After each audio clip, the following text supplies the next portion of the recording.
আসসালামু আলাইকুম সবাইকে। Welcome to shortcut. আমরা পূর্বের ভিডিওতে আলোচনা করেছিলাম অ্যাবসোলিউট এরর, রিলেটিভ এরর আর হচ্ছে পার্সেন্টেজ এররের ইন্ট্রোডাকশন, রাইট? আজকে আমরা কিছু এক্সাম্পল দেখব। আচ্ছা দেখুন, আমি ১ম এই হচ্ছে আপনাদের জন্য ফর্মুলাগুলো লিখে রাখছি। এখন আপনাদেরকে আমি একটা ভালো বুদ্ধি দিই, যাতে আপনারা হচ্ছে মেমোরাইজ করতে পারবেন অনেক ইজিলি। যেটা হচ্ছে আপনি যখনই কোনো ম্যাথ টার্ম করতে যাবেন, তখন কি করবেন, যেই ফর্মুলাগুলো ইউজ হবে বা আপনি করতে যেই ফর্মুলা ইউজ হবে, তখন আপনি খাতার একটা সাইডে এগুলো লিখে রাখুন।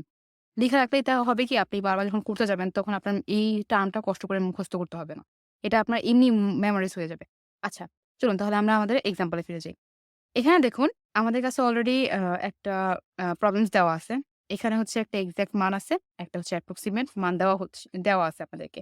এখন আপনাদেরকে বলা হলো অ্যাবসোলিউট এরর, পার্সেন্টেজ এরর আর হচ্ছে রিলেটিভ এররটা বের করতে, রাইট? এখন আমরা যদি দেখি আমাদের কাছে যা দরকার তা সব আছে। একটা এক্সাক্ট ভ্যালু আছে, একটা অ্যাপ্রক্সিমেট ভ্যালু আছে। আচ্ছা, তাহলে আমরা ১ম এ কি কাজ করি? চলুন বের করি অ্যাবসোলিউট এররটা। তো আমরা যদি এখানে দেখি যে আপনাদের তো দেওয়াই আছে। সো অ্যাবসোলিউট এরর এর আমরা সূত্রটা কি জানতাম? Modulus x minus x. এইখানে এই এক্স টা হচ্ছে এক্সাক্ট মান থেকে আমরা কি করব? আনুমানিক মানটা হচ্ছে বিয়োগ দিয়ে দিব। আচ্ছা, এখানে যদি আমরা এখন বিয়োগটা করি 3.141592 মাইনাস 3.142857 রাইট? এখন এটার আমরা একটু বিয়োগ করে দেখি যে আমাদের এটা কত আসে। আচ্ছা, তো আমরা এখানে যেই মানটা পেলাম সেটা হচ্ছে 0.00126। এখন এটার আমরা মডুলাসে দিলাম। এটা আসছে একটা মাইনাস নেগেটিভ এর মান। কিন্তু আমরা কি জানি? মডুলাসের ভেতরে যখন নেগেটিভ এর মান আসে, সেটা যখন মডুলাস উঠাইয়া ফেলি তখন সেটা পজিটিভ হয়ে যায়। তাই না? তখন আমরা কি পেলাম এটা? অ্যাবসোলিউট এরর এর মানটা পেলাম আমরা তাহলে এখানে 0.00126। এটা হচ্ছে আমাদের অ্যাবসোলিউট এরর, রাইট? এখন এখান থেকে আমরা এখন কি বের করতে পারব? ER বের করতে পারবো, EPও বের করতে পারবো। ER টা কিভাবে বের করতে পারবো? এই অ্যাবসোলিউট এরর থেকে যদি আমরা এক্সাক্ট মানটা ভাগ করে দিই, তাহলে হচ্ছে আমাদের একটা রিলেটিভ এরর পেয়ে যাবো। রাইট? চলুন তাহলে ভাগ করি। 0.00126 এক্সাক্ট মান আমাদের কত ছিল? 3.1415926। আচ্ছা চলুন আবার একটু ক্যালকুলেট করি।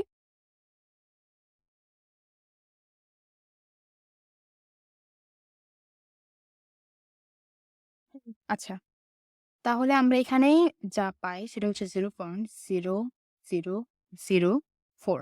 এটা একটা পজিটিভ এর মান আসছে। নাও আমরা এখন কি পেয়ে গেলাম? রিলেটিভ এরর এরও আমরা মানটা পেয়ে গেলাম। সেটা হচ্ছে 0.004, রাইট? এখন আমরা এখান থেকে খুব সহজেই পার্সেন্টেজ এরর বের করতে পারব। কারণ পার্সেন্টেজ এররের সূত্র আমরা কি জানি? 100 ইনটু রিলেটিভ এরর, রাইট? এখন এটার সাথে শুধুমাত্র আমরা জাস্ট 100 টা মাল্টিপ্লাই করে দেব। নাও এটার সাথে যদি আমরা এখন গুণ করি, দেন আমাদের কাছে আসে কি? 0.04%। এই তো। এটাই হচ্ছে আমাদের এক্সাম্পল। এখন এইটা থেকে যদি আপনারা বুঝতে পারেন, তা আমরা এখন আরেকটা এক্সাম্পল দেখি। এই যে এখানে আমাদের আবারও মানে এক্সাক্ট ভ্যালু আর অ্যাপ্রক্সিমেট ভ্যালুটা আছে। তো আমরা যদি EA বের করি, EA এর ব্যাপারে আমরা কি জানছি? এক্সাক্ট ভ্যালু থেকে অ্যাপ্রক্সিমেট ভ্যালুটা আমরা জাস্ট বিয়োগ করব, রাইট? তো এখানে আছে 0.2509 মাইনাস 24.13। ওকে? তো আমরা ভ্যালু পেলাম 0.96। এটা হচ্ছে আমাদের অ্যাবসোলিউট এরর। এখন আমরা রিলেটিভ এরর বের করব। আচ্ছা, রিলেটিভ এরর এর এখানে আমরা ফর্মুলাটা কি জানতাম? সেটা হচ্ছে absolute error by exact value, right? এখানে অ্যাবসোলিউট এরর কি? 0.96 বাই এখানে এক্সাক্ট ভ্যালু কি? 25.09। আচ্ছা, এটার ক্যালকুলেশনটা দেখি। আচ্ছা, তাহলে আমরা ভ্যালুটা কি পেলাম? 0.038, রাইট? আমরা এখন রিলেটিভ এররটাও পেয়ে গেলাম। এখন রিলেটিভ পার্সেন্টেজ এরর বের করা তো আরো ইজি, তাই না? 100 ইনটু রিলেটিভ এরর। এখন জাস্ট 100 মাল্টিপ্লাই করে দিব রিলেটিভ এররের ভ্যালুটার সাথে। দেন আমরা এখানে কি পাই? তো আমরা যে ভ্যালুটা পেলাম সেটা হচ্ছে 3.8%। অ্যান্ড এটাই হচ্ছে আমাদের পার্সেন্টেজ এরর।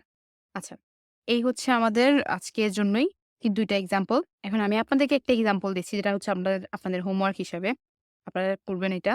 যেমন ধরুন আপনাদেরকে আমি দেওয়া হলো 60.59 ইনটু, এটা হচ্ছে আপনাদের এক্সাক্ট ভ্যালু আর হচ্ছে আপনাদের অ্যাপ্রক্সিমেট ভ্যালুটা হচ্ছে 25.08 এটা। তো এখন আপনারা এখান থেকে হচ্ছে ইপি বের করবেন, ইএ বের করবেন, আর হচ্ছে ইয়ার বের করবেন। আমি দেখতে চাচ্ছি যে আপনারা পারেন কিনা, বা যদি কোনো ঝামেলা হয় আমাকে জানাবেন। নেক্সট ভিডিওতে আমরা আরো যে প্রবলেমস গুলো আছে ওইগুলো নিয়ে আলোচনা করব। ধন্যবাদ সবাইকে।